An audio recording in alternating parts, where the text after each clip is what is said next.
सपनों का शहर कहे जाने वाला मुंबई, जहां कब दिन होती है और कब रात होती है पता ही नहीं चलता। लेकिन मुंबई में ही एक ऐसी जगह है जहां पर दिन में तो इंसान घूमते हैं, लेकिन रात में वहां पर आत्माएं राज करती हैं। उस जगह के लोग रात 9 बजे के बाद अपने घर का गेट नहीं खोल सकते हैं, और अगर किसी ने अपना गेट खोला तो वो उसका आखिरी दिन बन जाता है। इसके पीछे क्या रहस्य है वही जानेंगे इस स्टोरी में, लेकिन उससे पहले हेलो गाइस, मेरा नाम है अविनाश कुमार और आप देख रहे हो सीखो ऑफिशियल शो हॉरर स्टोरीज।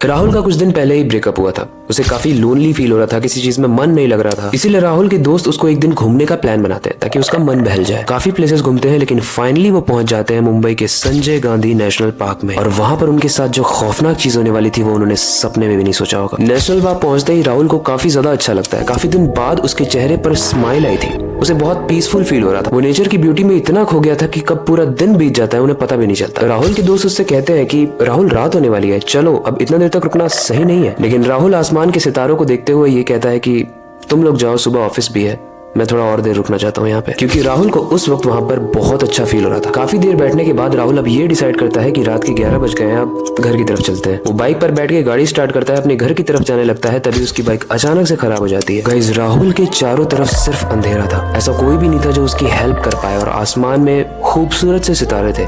मतलब एक खूबसूरत सा डर फील हो रहा था राहुल को। राहुल इधर उधर देख रहा होता है ताकि कोई जाता हुआ उसकी हेल्प कर दे, लेकिन तभी उसकी नजर एक लड़की पर पड़ती है जो बहुत दूर से आ रही थी। और देखते ही देखते वो एकदम से राहुल के पास आ जाती है और वो कहती है कि क्या आप मुझे एक प्लेस तक छोड़ दोगे। वो लड़की राहुल की एक्स की तरह दिखती है, तो राहुल को ऐसा फील होता है कि उसकी एक्स उससे बात कर रही है। तो वो अपने आप को रोक नहीं पाता है हेल्प करने से, लेकिन वो मन ही मन सोच रहा होता है मैं इसे छोड़ूं कैसे, क्योंकि मेरी बाइक तो खराब है। तभी वो बाइक को जब वापस चालू करता है तो बाइक चालू हो जाती है। मतलब सडनली बाइक ठीक हो जाती है। गाइस, अब सीन कुछ ऐसा है कि वो लड़की राहुल के पीछे बैठी है और राहुल को गर्मी में भी ठंड का एहसास हो रहा है, क्योंकि उसे ठंड लग रही है। लिटरली उसे ठंड लग रही है, जबकि गर्मी का दिन है। वो लोग काफी दूर तक पहुंच चुके थे, लेकिन तभी अचानक से फिर से बाइक खराब हो जाती है। राहुल अपनी बाइक को सही करने के लिए उतरता है। वो लड़की भी उसके साथ उतरती है।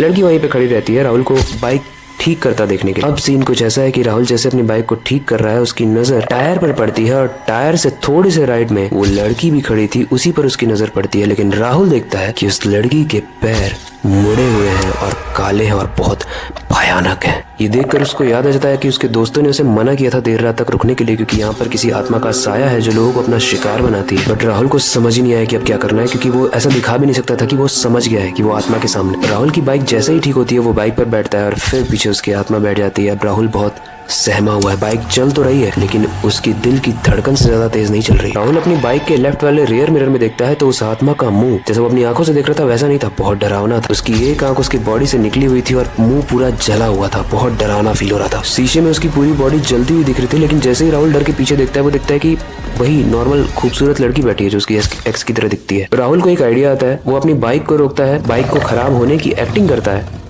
और जैसे ही आत्मा उतरती है वो फुल गियर में धोती उठा के अपनी बाइक को लेके भाग जाता है। उसे लगता है वो काफी दूर जा चुका है, अब उसके पीछे कोई भी आत्मा नहीं आ रही है। लेकिन वो जैसे ही अपने लेफ्ट रियर मिरर में देखता है वो देखता है कि उल्टे पैरों से भागती हुई वो आत्मा उसकी जस्ट पीछे है। राहुल जैसे ही ये देखता है उसकी रूह कांप जाती है और वो बहुत डर कर गिर जाता है। उसकी बाइक भी गिर जाती है। बट वो जहाँ गिरता है वो इस नेशनल पार्क का गेट था, जिसके आगे एक गेट कीपर भी खड़ा था, और वो राहुल से